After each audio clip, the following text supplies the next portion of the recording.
primul meu vlog. Pum.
Let's go! Prima oprire la Sinaia. Este foarte aglomerat și am amorțit. O să iau un aer chiar curat aici. Așa, răcurică, fresh. Ai născuță? Nu. Gata, acum am.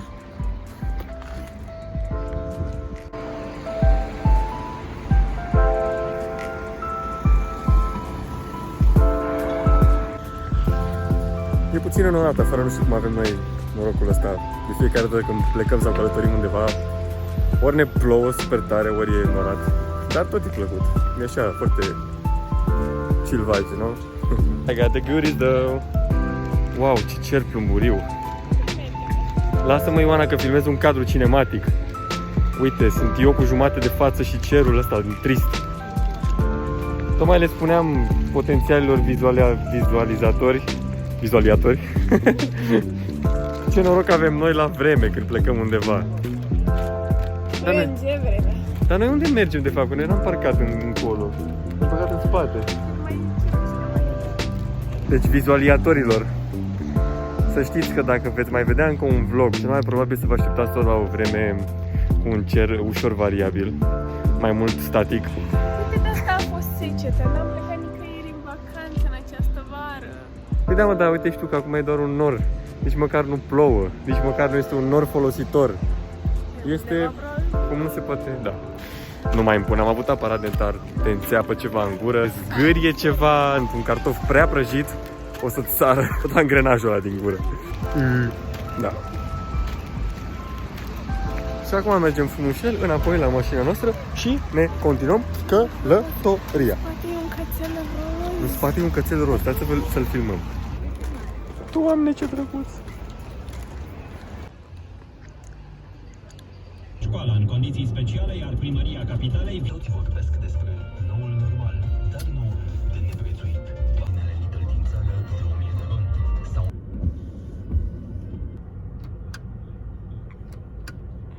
Hai. Ne vedem, da? Hai, nu, hai mai repede, e ok. Hai.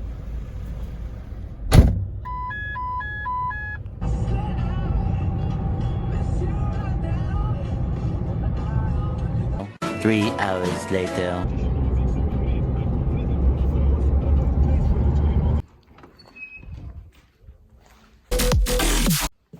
În acest clip Molfăi gumă ca un țăran, așa că în loc să vă pun să ascultați chestia asta, pe care de asemenea o puteți considera ca un ASMR, dar totuși, în loc să vă pun să ascultați molfăiala mea de gumă, o să vă las o muzică de lift.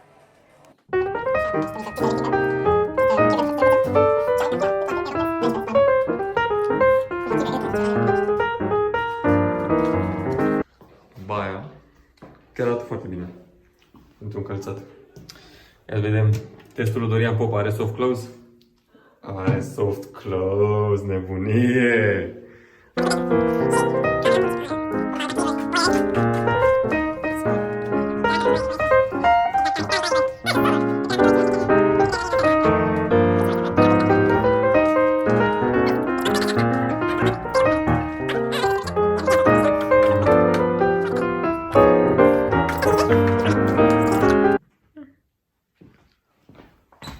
It was at this moment that he knew. He fucked up. Uite, să fie mai mare. Să mâncăm! Un lucru foarte tare care chiar îmi place super mult e liniștea asta. Adică e foarte multă lume și totuși nu e gălăgie, nu țipă nimeni, nu urlă nimeni.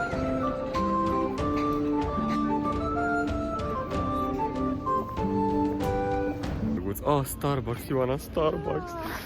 Hai la Starbucks, Ioana. Te rog. Doamne. Chiar mi-era dor să mai ies și eu din București, pe bune acum.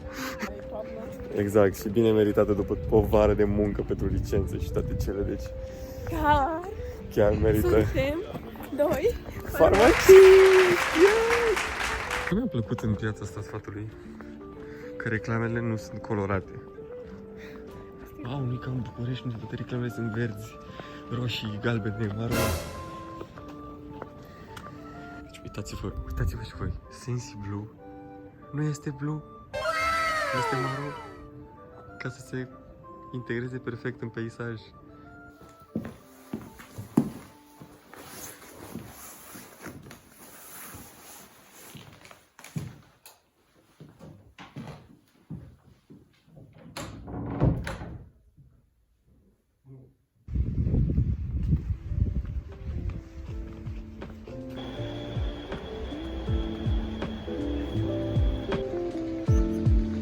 Back again.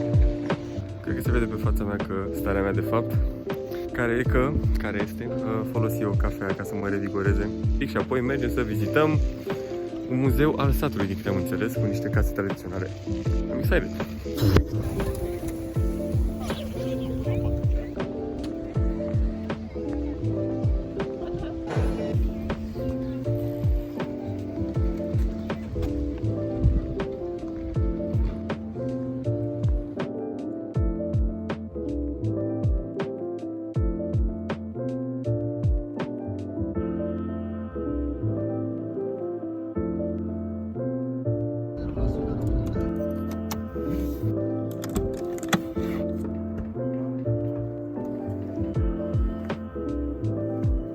Foarte asta așa. Ascultată.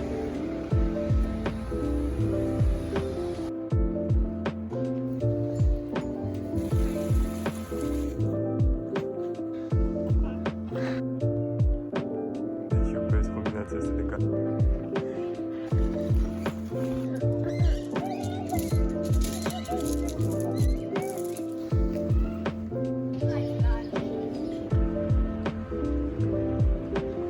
What are those?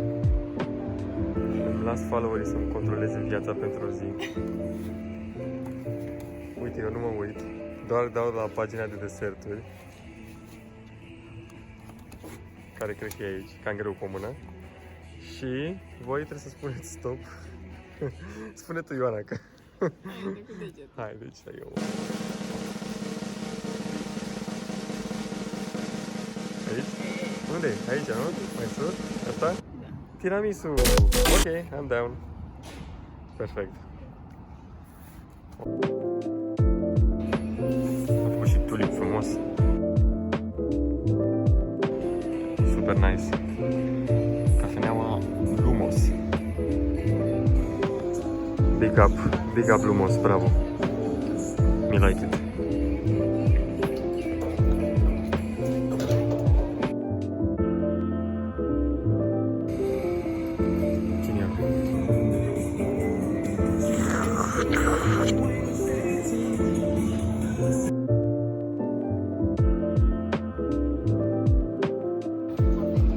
Deci avem o singură problemă. Încercăm să ne amintim o melodie și nici nu știm să fredonăm exact. Ioana știe. Ia Ioana, mai fredonează o dată.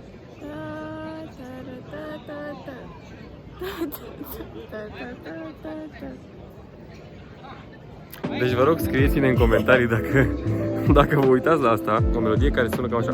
Tan tan tan tan tan tan tan tan tan și că sunt retardat. Eu merg să mă mai plimb, sună-mă când găsești melodia. Pa!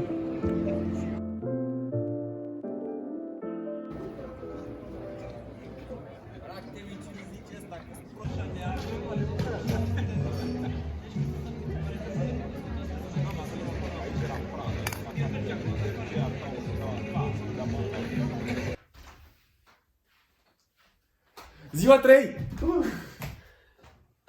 Oh, hello!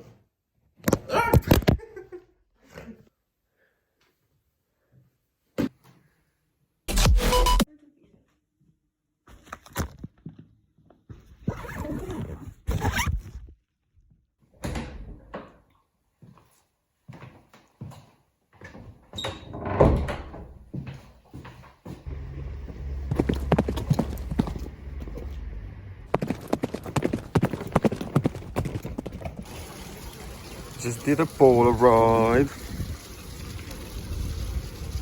Și vă așteptăm să developeze.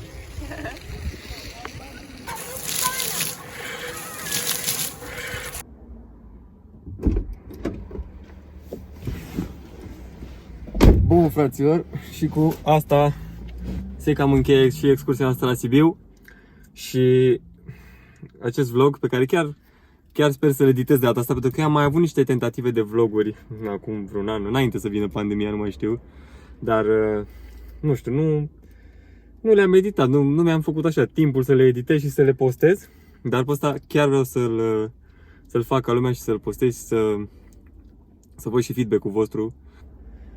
Până una alta, eu vă mulțumesc că v-ați uitat la acest vlog. V-am pupat, pa!